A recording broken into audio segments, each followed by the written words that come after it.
안녕하세요. 승리한 가족 여러분 그리고 강성성경연구원 여러분, 오늘은 마태복음 75번째 강좌로 마태복음 13장 51절에서 58절 말씀을 가장 좋은 환경이 가장 나쁜 결과를 가져올 수 있다라는 제목으로 함께 말씀을 나누도록 하겠습니다.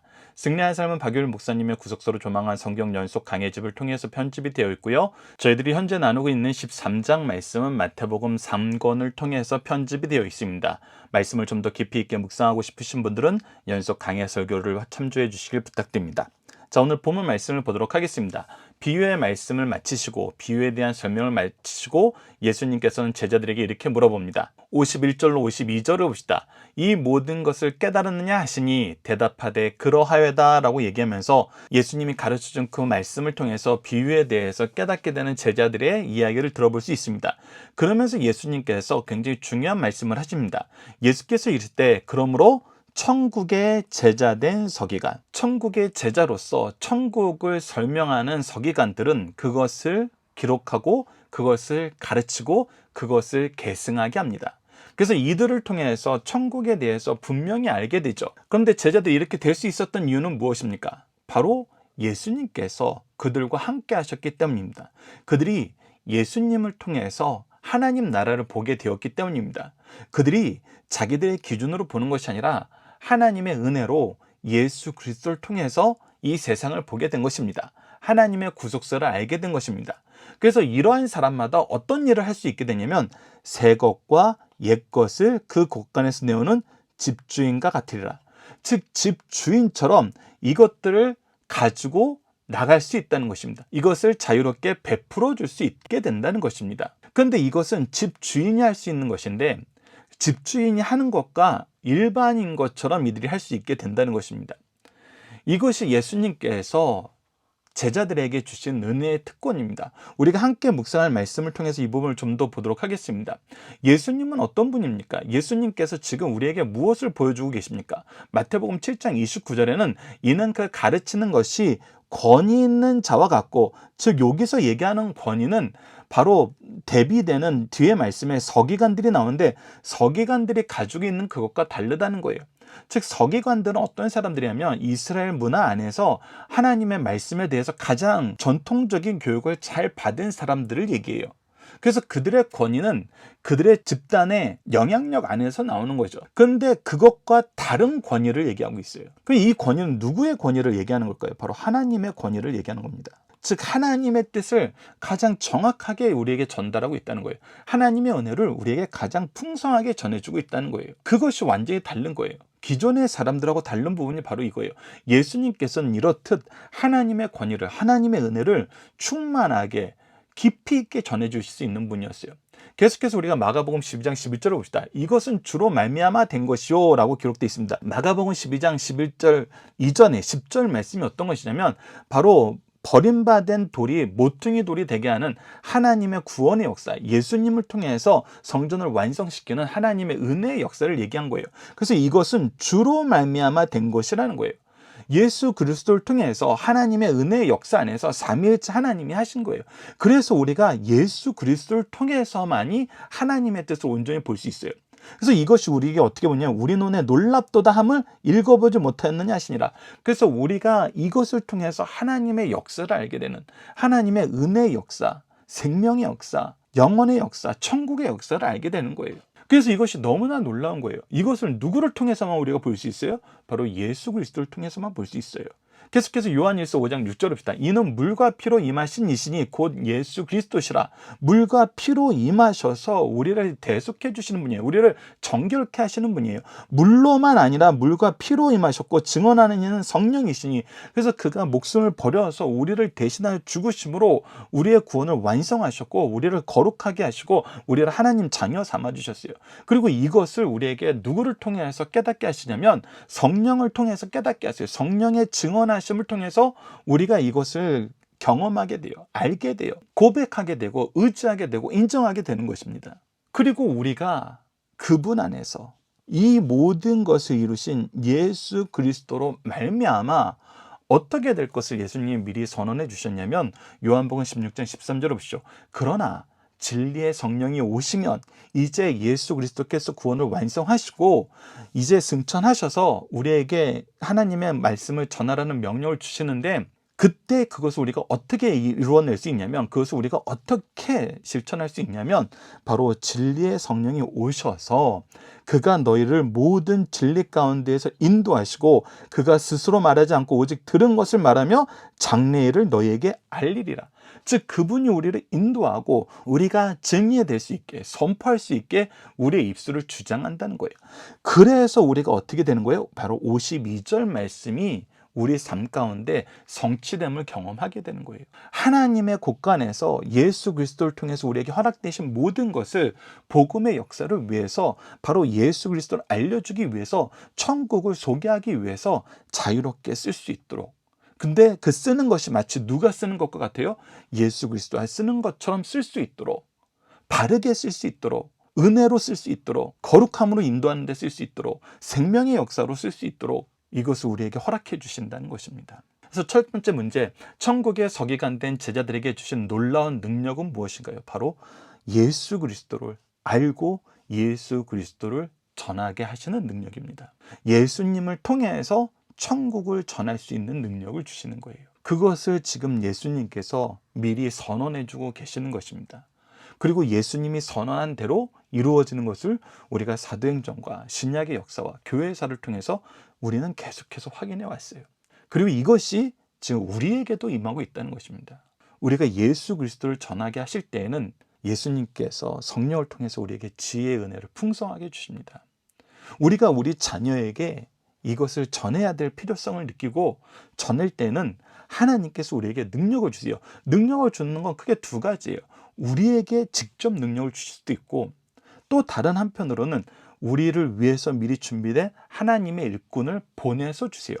그런데 여러분, 여기서 이 두 가지는 둘 중에 하나만 이루어지는 것이 아니에요. 두 개가 동시에 이루어지고 두 개가 동시에 상호 보완적으로 이루어져야 돼요.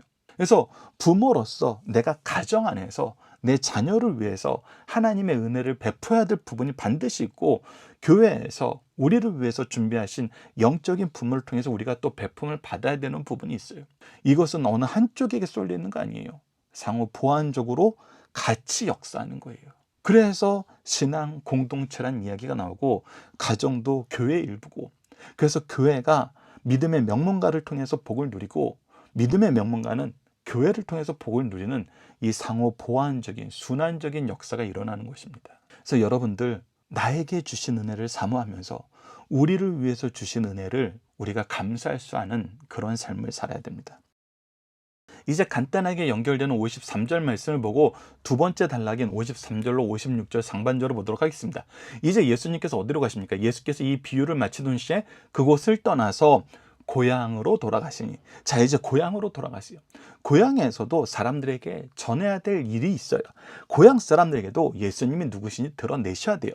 그래서 어떻게 하십니까? 고향으로 돌아가사 그들의 회상에서 가르치시니 그들이 놀라 이르되 이 사람의 이 지혜와 이런 능력이 어디서 났느냐 그런 거예요. 자, 우리가 잘 알고 있다시피 예수님께서는 30년 동안 이 지상에서의 삶을 사시고 30살 이후에 공생애를 시작하셨어요. 그런데 예수님께서 다시 돌아오셨을 때에는 총 3년의 공생의 기간이기 때문에 지금 얼마 되지 않았어요. 근데 오셔서 회당에서 가르치시는데, 우리가 앞서 묵상했던 말씀처럼 마태복음 7장 29절 말씀처럼 그의 가르치는 것이 권위가 있어요. 놀라운 거예요. 이전에 들어보지 못한 거예요. 그런데 이 고향 사람들 입장에서는 이것이 너무나 희한한 거예요. 왜? 이 사람은 우리가 알거든요. 이 사람이 어린 시절이 어땠는지 알고, 이 사람이 어린 시절에 어떤 환경이었는지 알고, 이 사람의 수준을 알아요. 가장 중요한 게 바로 이거든요. 이 사람의 수준을 알아요. 근데 이 사람이 이 수준을 넘는 것을 보여주는 거예요. 그래서 의문을 가져요. 55절과 56절 상반절 봅시다. 이는 그 목수의 아들이 아니냐. 그 당시에는 목수는 가장 어려운 계층 중에 한 계층이었어요. 그래서 무엇인가 교육을 받을 기회가 없었어요. 돈을 들여서 뭔가 더 좋은 선생님을 모셔서 선생님에게 배울 수 있는 기회를 얻지 못했어요. 그리고 그 어머니 마리아라는 거예요. 우리 다 안다는 거예요. 그 집에 대해서 안다는 거예요. 그 형제들은 야고보, 요셉, 시몬, 유다라 하지 않냐 그러면서 그 누이들도 우리와 같이 함께 지냈는데 아니, 이 집안에서 함께 자랐기 때문에, 더군다나 아버지가 일찍 돌아가시고 그 가정을 책임져야 됐기 때문에 어디서 공부할 수 있는 여건도 안 됐을 텐데, 그래서 그가 그 동생들보다 오히려 더 못할 수 있지, 동생들을 뛰어넘는 그런 수준을 갖기에는 굉장히 어려운데, 근데 이 동생들, 이 누이들 다 우리 주위에 있잖아. 그래서 우리가 그들을 너무나 잘 알고 있잖아. 그들에게서 이런 모습을 우리가 발견한 적이 없잖아. 그런데 어떻게 이런 일이 있지? 라고 생각을 하는 것입니다. 근데 지금 예수님께서 보여주시는 능력이 뭐예요? 예수님이 지금 어디에 들어가셨습니까? 회당에 들어가셨어요. 회당에 들어가셔서 가르치셨어요. 지금 무엇을 하신 거예요? 하나님의 말씀을 가르치신 거예요. 그들이 지금 희한하게 여기는 것이, 우리가 어떻게 돈을 벌어왔을까? 아니, 몇 년 만에 크게 성공해서 왔네? 이런 게 아니에요. 그리고 어떤 놀라운 기술을 가지고 온 것이 아니에요. 아니면은 뭔가 보물을 발견해서 보물을 들고 온 것이 아니에요.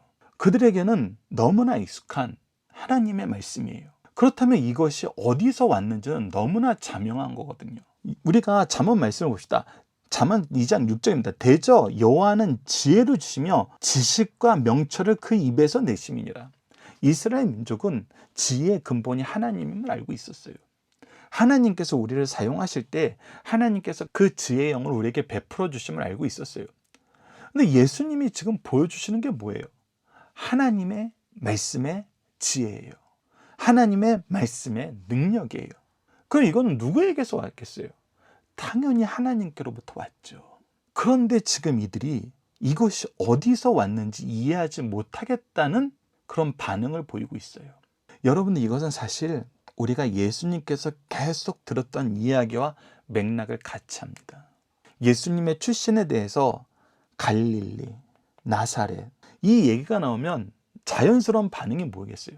야, 갈릴리 무식한 애들? 나사렛 악한 애들? 이것이 일반적인 평가였어요. 그러니까 그곳 출신들이 이런 모습을 보일 리가 없다라는 고정관념이 있는 거예요. 동일하게 예수님을 아는 사람들이 이 예수님 집안에서 이런 사람이 나올 수 없다는 거예요. 요셉 집안에서, 마리아 집안에서 이런 사람이 나올 수가 없다는 거예요.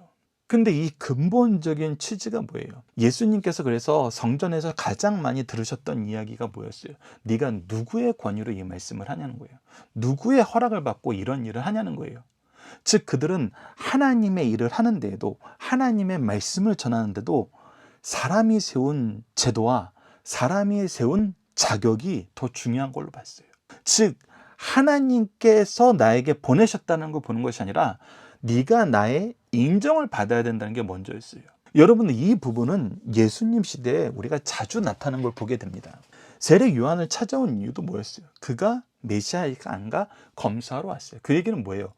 우리의 허락을 먼저 받아야 된다는 거예요. 그것이 처음엔 좋은 제도였어요. 악한 자들이 많이 나오거든요. 거짓된 자들이 많이 나오거든요. 사람들을 유혹하는 자들이 많이 나오거든요. 그래서 그것을 구분하기 위해서 우리가 제도를 세워놨는데, 그 제도가 권력이 됐어요. 그것이 하나님의 권위를 뛰어넘는 사람의 권위가 돼버렸어요. 항상 여기에서 문제가 생기거든요. 우리가 하나님의 일을 한다고 모였는데 이 모임의 권위가 하나님의 권위보다 높아지는 경우가 있어요. 이 고향 사람들이 회당에서 말씀을 전하는데 이 말씀을 통해서 선언되는 하나님의 권위에 내가 무릎 꿇지 않고 나의 권위를 네가 인정받아야 네의 권위가 인정된다는 거예요. 즉, 하나님의 권위보다 우리의 인정이, 우리의 권위가 더 높게 항상 해석되고 적용되는 일이 교회 공동체 안에서, 하나님을 믿는다는 사람들 안에서 자주 드러나요. 근데 예수님은 계속해서 그래서 보여주시는 거예요. 하나님의 권위를 보여주세요. 하나님의 일만 하세요. 하나님의 역사만 드러내요. 그런데 고향 사람들은 자신들의 권위 때문에, 자신들이 인정하지 못하는 그 마음 때문에, 교만함 때문에 예수님을 인정하지 못하고 있는 거예요. 자, 그리고 두 번째 질문에 대한 대답을 한번 달아봅시다. 고향 사람들은 예수님의 지혜와 능력을 접할 때 무엇을 가장 궁금해했나요? 이 지혜와 이 능력이 어디서 왔을까? 성경을 보면 분명히 이것은 하나님께로부터 나올 수밖에 없어요. 회당에서 하나님 말씀을 가르치는 거였어요. 하나님의 것은 하나님으로부터 나오는 거예요. 그런데 이것을 인정하지 못하는 거예요. 왜 인정하지 못할까요? 그것이 이제 마지막 단락을 통해서 우리가 확인합니다. 자, 이 부분에 대해서 우리가 먼저 질문을 보고 함께 묵상할 말씀을 보면은 성경에서 이런 예가 얼마나 자주 나타나는지 우리가 확인하게 됩니다. 자, 질문을 먼저 보도록 하겠습니다. 왜 고향 사람들은 예수님을 배척하게 되었나요? 자, 함께 묵상할 말씀을 먼저 봅시다. 사도행전 7장 9절에 스데반의 설교에 요한에 대한 형들의 모습이 나옵니다. 자, 보십시오. 여러 조상이 요셉을 시기하여, 즉 질투하게 되는 거예요. 왜 질투했어요? 요셉의 무엇을 보고 질투했어요? 요셉의 꿈을 보고 질투했어요. 이 당시에 꿈은 뭐였어요? 하나님의 뜻을 전하는 수단이었어요. 지금 요셉을 통해서 나타났던 이 꿈은, 꿈의 내용을 보았을 때는 하나님께서 미래의 일을 얘기하시는 것이 분명해요. 이 얘기는 뭐냐면 이 가문의 리더로 요셉을 세우겠다는 거예요. 요셉은 12아들 중에 11번째 아들이에요. 가장 어린 아들 중에 하나예요. 그런데 그럼에도 불구하고 아버지의 사랑을 많이 받았어요. 그래서 마치 장자로 역임을 받았어요. 야곱이 요셉에게 채색 옷을 입혔다는 것은 그것은 가문의 장자들에게 입히는 옷과 마찬가지였어요. 그런데 그때 하나님께서도 이 요셉을 이 가문의 리더로 세워버리신 거예요.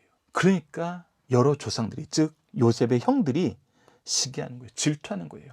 하나님이 요셉을 세우신 걸 인정할 수 없는 거예요. 그래서 어떻게 했어요? 예굽에 팔았더니 우리가 하나님 뜻을 막아보자. 하나님의 계획을 망쳐보자. 여러분, 이것이 신앙의 공동체 안에서 얼마나 무서운 생각인지 우리가 인식하지 못할 때가 있어요. 우리가 그것이 싫다고 이것이 하나님의 뜻으로 선언됐음에도 불구하고 그것을 막으려는 경우가 있어요. 그런데 결과는 뭐였어요? 하나님이 그와 함께 계셔. 다 소용없어요. 우리가 시편 2편 말씀을 통해서 이미 확인했던 것처럼 하나님이 비웃으실 뿐이에요. 하나님은 하나님 뜻 이루세요. 근데 그 근본은 질투였어요. 시기였어요. 지금 예수님을 보고 이 지혜와 능력이 어디서 왔느냐는 것은 왜 얘가 이렇게 지혜로워졌지? 얘가 이렇게 능력이 있어졌지? 라고 질투를 하는 거거든요. 자, 그래서 이 말씀을 토대로 오늘 이 세 번째 단락을 보도록 하겠습니다. 26절 B입니다. 그런즉 이 사람들이 이 모든 것이 어디서 났냐 하고 뭐예요? 57절 예수를 배척하니라. 질투하기 때문에 배척하는 거예요. 하나님의 지혜와 권능을 그들이 맛봤는데 이것을 사모하지 않고 배척을 하게 돼요. 이것이 참 안타까운 거거든요. 그래서 예수께서 그들에게 말씀하시되 선지자가 자기 고향과 자기 집에서는 존경을 받지 않으며 없느니라. 자, 왜 그래요? 앞서 얘기했던 것처럼 내 인정을 먼저 받아야 된다는 거예요. 나 너 잘 알고 있는데 네가 그렇게 쓰임 받는 거, 네가 그렇게 일하는 거 사실 별로 마음에 안 들다는 거예요. 제가 고향교회에서 신앙생활 할 때도 어려서부터 교회 안에서 자라던 분들이 이제 성장하여서 목회자의 길을 가실 때가 있었어요. 담임 목사님이 가장 주의 주는 말씀 중에 하나가 식구들, 가장 친한 친구들에게 목회자의 길을 가는 이 아들을, 이 친구를 잘 도와주고 격려하고 항상 지지해 줘야지 무시해서는 안 된다. 잘 안다고 막대해서는 안 된다. 이것이 왜 중요한지를 오늘 본문 말씀에서 보여주는 거예요. 하나님께서 요셉을 선택하신 이유는 요셉을 통해서 이스라엘 가문을 축복하시고 하나님 뜻 이루는 역사를 그들에게 선물하기 위한 거였어요. 그래서 요셉을 통해서 야곱의 집안이 해를 입은 것이 하나도 없고 형들이 손해를 입은 것이 하나도 없어요. 다 복만 누렸어요. 예수님을 통해서도 우리에게 보여주는 것이 분명해요. 하나님께서 예수님을 우리에게 보내신 것은 예수 그리스도를 통해서 하나님의 복을 누리게 하시고 하나님의 구원의 은혜를 누리게 하신 것이지 너희들이 예수 때문에 피해를 보거나 예수를 메시아 삼기 위해서 너희들이 양보해야 될 것이 하나도 없었어요. 오직 그들의 교만과 질투뿐이었어요. 교만과 질투는 하나님께로부터 나오는 게 아니에요.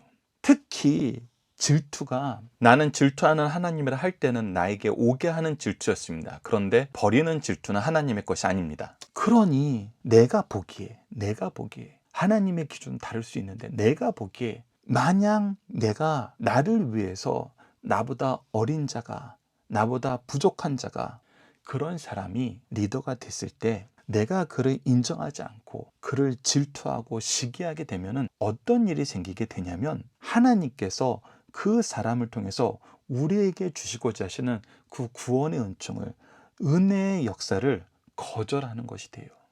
그 내용을 지금 오늘 본문이 보여주고 있잖아요. 58절을 보시죠. 그들이 믿지 않음으로 말미암아 거기서 많은 능력을 행하지 않으시니라. 오히려 그 하나님의 은혜를, 예수 그리스도를 통해서 주시는 축복을 그들이 스스로 거절하는 어리석은 짓을 반복하게 된 거예요. 마치 요셉의 형들이 요셉을 팔았던 것처럼 우리를 위해서 준비된 하나님의 일꾼을 배척하는 것은 이런 역사가 반복될 뿐이라는 것입니다. 특히 그리스도인들은 이것을 주의해야 돼요. 하나님 나라의 공동체에서는 항상 하나님이 세우신 일꾼은 우리를 위해서 세우신 하나님의 축복의 통로예요. 그래서 우리가 무엇을 받았나, 어떻게 받았나, 왜 받았나를 우리가 우리의 믿음의 선조들을 통해서 배워나가요. 그리고 그것을 우리는 계승하는 삶을 사는 거예요. 그래서 우리가 교회에서도 믿음의 명문가가 복받았다 그런 것이 무엇이냐면, 할아버지 때 받은 복이 아버지 때 더 풍성하게 지천되고 손자 때 더 크게 지천되는 거예요. 그것을 바로 요셉을 통해서 보여줬거든요. 야곱이 마지막 축복의 기도를 할 때 요셉을 향하여 뭐라고 했어요? 네 축복이 담장을 넘었도다. 내 축복도 우리 아브라함과 이삭의 축복보다 더 컸는데 너는 그것을 넘었다. 그래서 교회 공동체는 은혜의 역사가 확대되어서 계승되지, 세상 사람들처럼 배척하고 시기하고 질투하고 비난하고 거절하는 것은 어리석은 거라는 것입니다. 그래서 우리가 함께 묵상할 말씀 마저 두 가지 보고 오늘 본문을 마무리하도록 하겠습니다. 마가복음 9장 23절을 보십시오. 예수께서 이르되 할 수 있거든이 무슨 말이냐? 믿는 자에게는 능히 하지 못할 일이 없느니라. 즉 예수 그리스도를 믿음으로, 하나님의 보내신 일꾼을 통해서 우리를 축복하신다는 믿음으로, 예수 그리스도께서 하나님의 아들됨을 믿음으로 우리가 얻게 되는 놀라운 역사는 하지 못할 일이 없게 만드는, 인간으로서는 불가능한 말씀의 성취를 우리가 지금 맛보는 것인데 믿지 못함으로 말미암아 어떻게 돼요? 이것을 경험하지 못해요. 로마서 1장 16절을 봅시다. 내가 복음을 부끄러워하지 아니하노니 이 복음은 모든 믿는 자에게는 구원을 주시는 하나님의 능력이 됨이라. 먼저는 유대인에게요, 그리고 헬라인에게로다. 그리고 이 믿음으로 말미암아 주시는 구원의 능력은 제한이 없어요. 믿는 자에게는 역사하세요. 근데 이 좋은 거를, 이 기쁜 것을, 이 놀라운 것을 거절한다니요. 그래서 우리가 주의해야 되는 것입니다. 하나님께로부터 온 것을 내 권위로 무시하면 안 돼요. 하나님이 주신 그 믿음의 계보를 내가 내 이익을 위해서, 질투를 위해서, 시기를 위해서 끊어버리거나 배척하면 안 돼요. 그것은 오히려 나에게도 가장 안타까운 것이고 나의 자녀들에게도, 나의 후손에게도 너무나 안타까운 거예요. 여러분, 교회가 대를 거듭하면 거듭할수록 어떻게 이 은혜의 역사를 충만하게 계승되는지 오늘 본문 말씀을 반면교사 삼아서 주의해 주시길 부탁드립니다.